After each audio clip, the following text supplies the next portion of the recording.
शाम को 4 बजे से लेकर 7 बजे के बीच में शंकर और पार्वती के भ्रमण का समय रहता है। मेरे देवाधिदेव महादेव और माता पार्वती के भ्रमण का समय, भगवान शंकर पार्वती घूमने को निकले।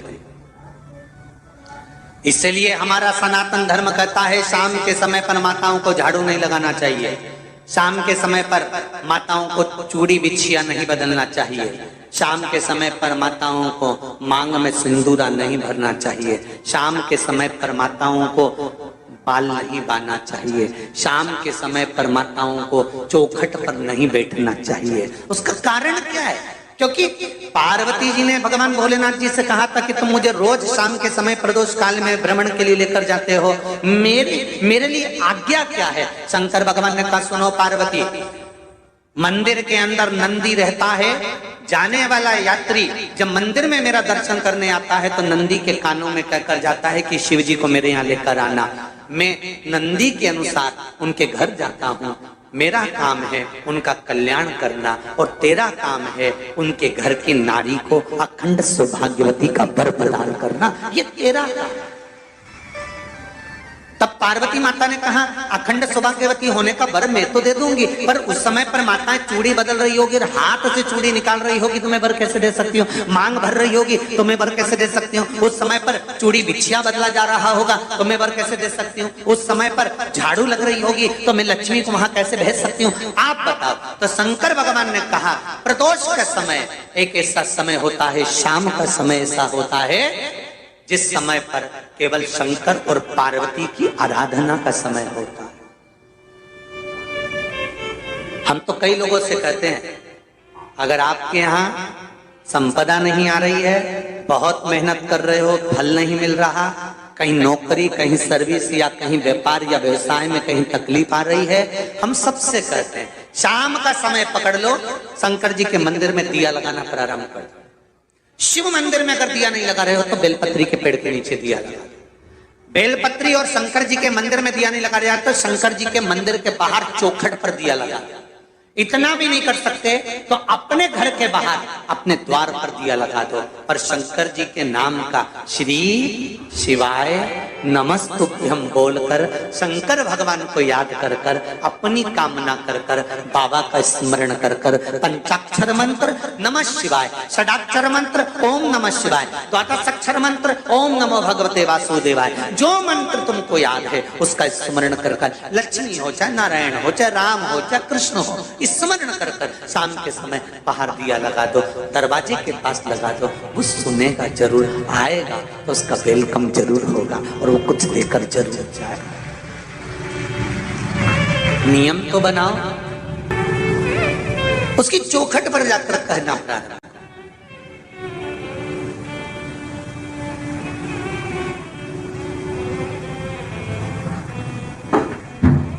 बृहस्पति महाराज ने कहा कि शाम का समय जो प्रदोष का समय होता है उस समय पर इंद्रदेव तुम शंकर जी की आराधना करो। शिव आराधना से शंकर जी जो मार्ग प्रशस्त करेंगे, शिव आराधना से जो शंकर जी कहेंगे वो तुम करना, ठीक है?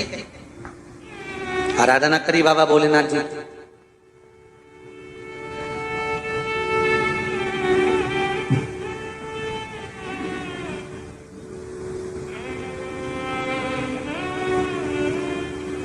मालूम नहीं था इंद्रदेव को।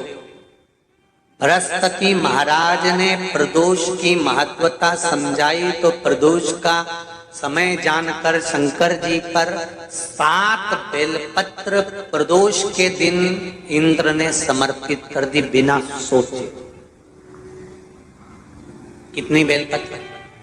7। प्रदोष का व्रत करो चाहे ना करो, मंदिर में चढ़ी हुई बेलपत्र को उठा लो,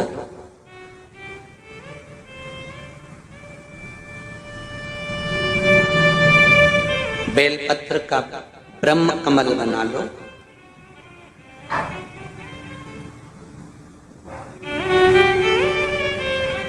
ब्रह्म कमल का मतलब होता है डंडी बीच में रहे, आसपास पत्तियां रहे। 7 पत्ती का ब्रह्म कमल बनाकर, जैसे ये पत्तियां हैं एक जैसी रखी हुई हैं तो इसको फैला लिया 7 पत्ती को, आपस में फैलाकर ब्रह्म कमल बना ले।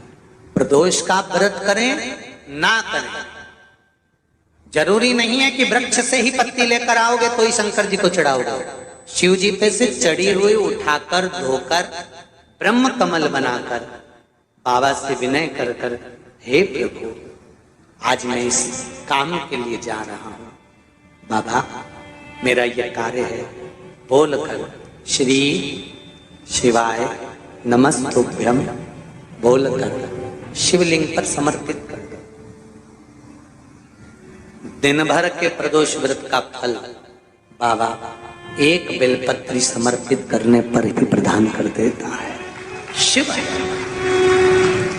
प्रदोष व्रत कर रहे हो उससे बढ़कर कोई प्रसन्नता नहीं, पर नहीं कर रहे तो प्रदोष के दिन या 12 महीने शिवरात्रि आती है। कर्पूर गौरम करुणावतारम।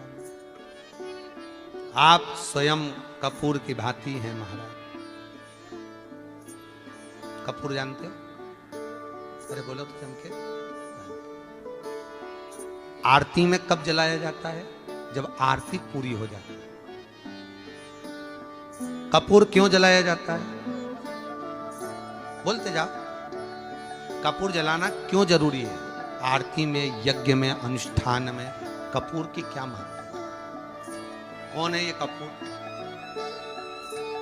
कपूर शंकर भगवान को कहा कर्पूर गौरम करुणावतार।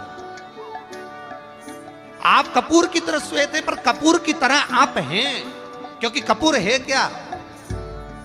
जब भगवान राम और कृष्ण ने यज्ञ किया, देवताओं ने आवृत्त यज्ञ किया। भगवान विष्णु जिस यज्ञ को करे, भगवान राम ने जो अश्वमेध यज्ञ किया, देवताओं ने जो यज्ञ किया, आनंदमय भगवान विष्णु जिस यज्ञ को करे, यह अश्वमेध यज्ञ केवल राम ने नहीं, इससे पहले नारायण कर चुके भगवान विष्णु लक्ष्मी के साथ। अश्वमेध यज्ञ का अश्व राम जी के समय पर तो लवकुश ने पकड़ा था, पर विष्णु भगवान के समय पर वो यज्ञ का घोड़ा सब दूर घूमता रहा। वो अश्व जो आया वापिस, तो भगवान विष्णु से उस अश्व ने निवेदन करा कि अब मुझे करना क्या, मैं सब दूर से आ चुका, या मैं पृथ्वी पर ऐसे ही भ्रमण करता रहूंगा, जगत में ऐसे ही घूमता रहूंगा। तब भगवान विष्णु ने भगवान शंकर से निवेदन करा कि इस अश्व का क्या करें। शंकर भगवान ने 33 कोटि देवताओं को विराजमान किया। शंकर अपने अंदर 33 कोटि देवताओं को बिठाकर, तब भगवान शंकर ने हाथ में गंगा का जल लेकर उस अश्व पर छोड़ा, तो उसको कपूर बना दिया। कपूर बनाकर उसको यज्ञ में समर्पित कर दिया। भगवान विष्णु से कहा, सुनो विष्णु, यज्ञ की पूर्ण आहुति पर ये कपूर के रूप में ये अश्वमेध यज्ञ के अश्व को दान दिया गया। अर्थात पृथ्वी पर मनुष्य यदि अपने घर में आरती पूजन में कपूर को प्रज्वलित करेगा तो उसको 1000 अश्वमेध यज्ञ का फल उसी समय पर प्राप्त हो जाएगा। इसलिए हर आरती के पूजन के बाद कपूर का टुकड़ा जलाया। कपूर की बड़ी महत्वता है हमारी। यदि घर में क्लेश मचा हुआ है, बहुत अशांति है, बहुत ज्यादा क्लेश है, बहुत ज्यादा क्लेश, तो कपूर के 4 टुकड़े कर लीजिए और 4 टुकड़े कर कर चारों दिशा में घर में रख दीजिए। कितना भी झगड़ा चल रहा होगा, कितना भी क्लेश मचा होगा, शांति हो जाएगी, अपने आप शांति हो जाएगी 5 या 7 मिनट के। बस कपूर के टुकड़े को 4 दिशा में रख। शिव का स्वरूप है, अश्वमेध यज्ञ का फल प्रदान कर देना। कोई फैक्ट्री नहीं चल रही हो, कोई व्यापार नहीं चल रहा हो, तो एक कांच की प्याली में कपूर के 7 टुकड़े, फिटकरी के 2 टुकड़े और खड़े नमक का 1 टुकड़ा केवल उस प्याली में रख दीजिए महाराज। 15 दिन तक रखे रहने दो उसको, आपको खुद मालूम पड़ जाएगा कि व्यापार कैसे चल रहा है। आनंद की अनुभव होने लगे, अपने आप व्यापार दौड़ेगा, अपने आप आपका व्यापार